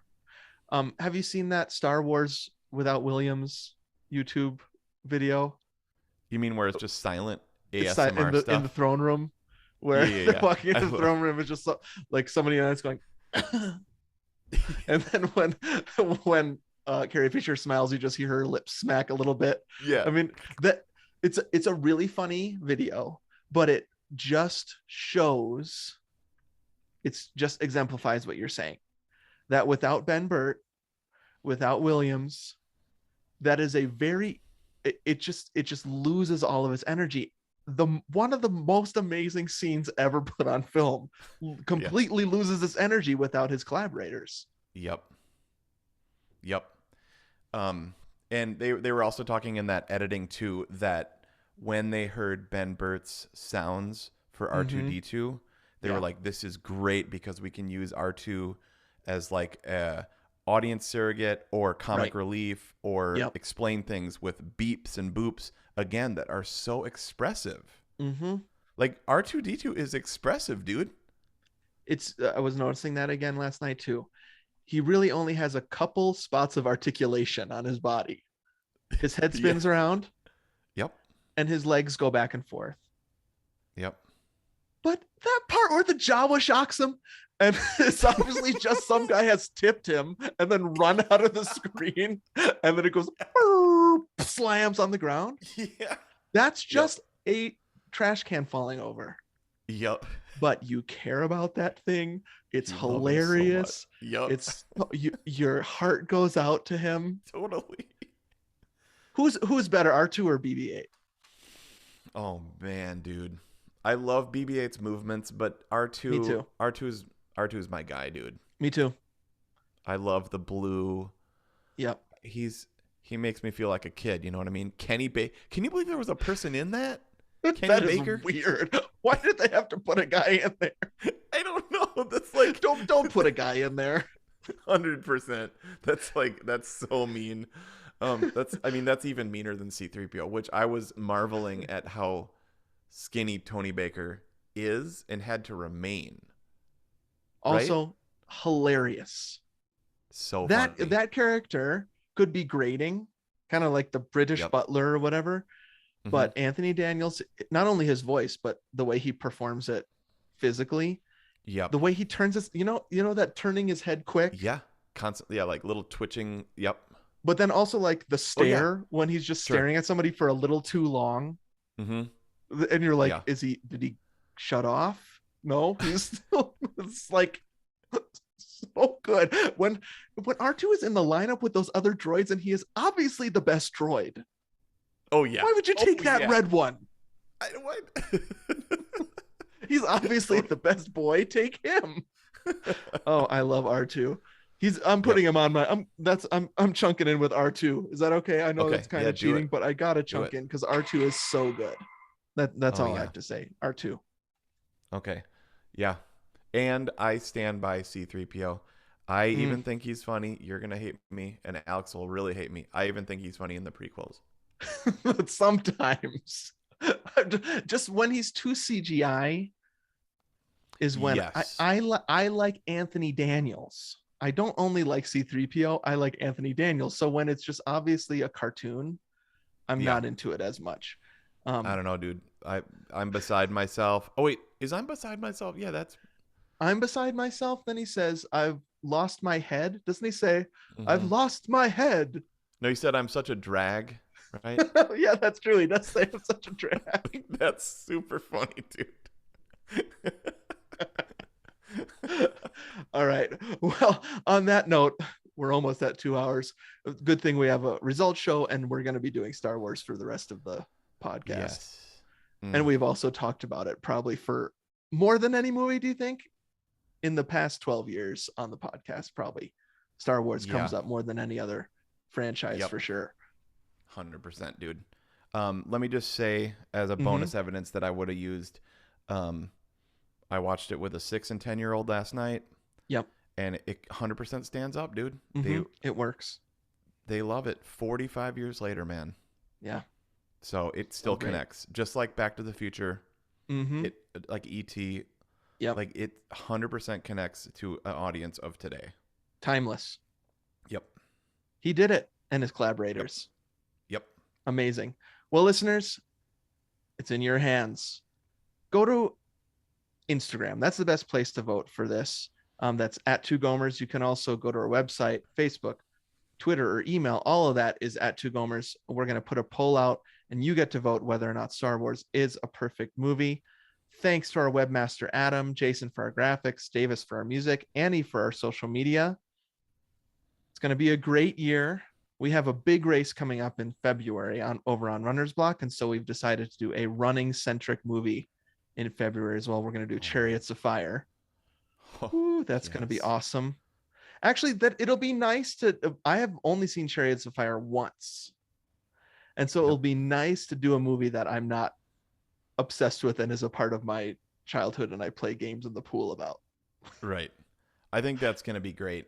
Yeah, because we're going to be able to bring something fresh to that. I don't know if sometimes before we do a podcast, I'll look up on the podcast app to see how many podcasts there are about the certain movie. Yep. And I looked up Star Wars the other day and I was like, okay, there aren't only episodes. Like Jurassic Park, you've got 40 episodes of things. Jurassic Park or Star Wars, you've got hundreds of podcasts. Right. Actual shows like the Star Wars Minute podcast. Sure. Have you heard of that? Where they do it minute by minute. I listened to one of those, not of Star Wars, but can't remember what it was. I listened to a couple minutes. They've done other minute podcasts. Yeah. Yep. There was maybe it was Forrest Gump Minute. I don't know.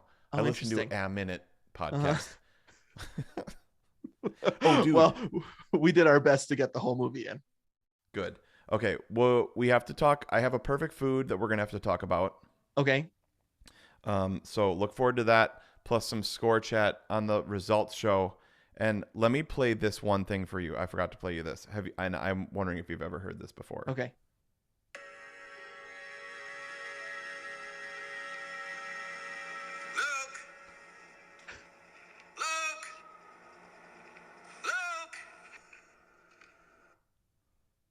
Have you heard that before? That's Uncle Owen, right? Yes, but do you hear the pitches, dude? No, play it again. Listen. Luke!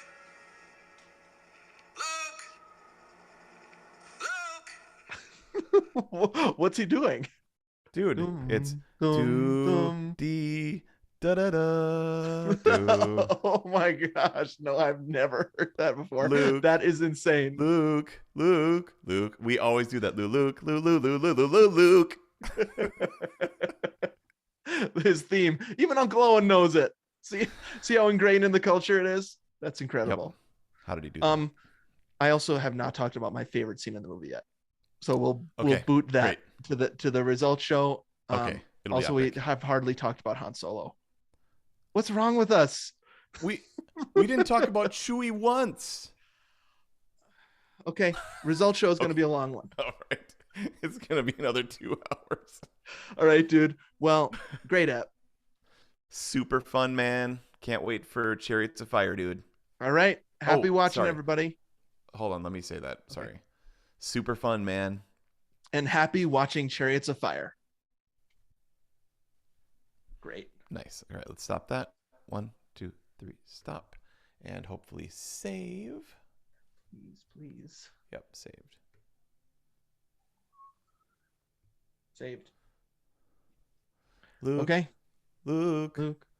Luke. You got to show the boys that. Okay, I will.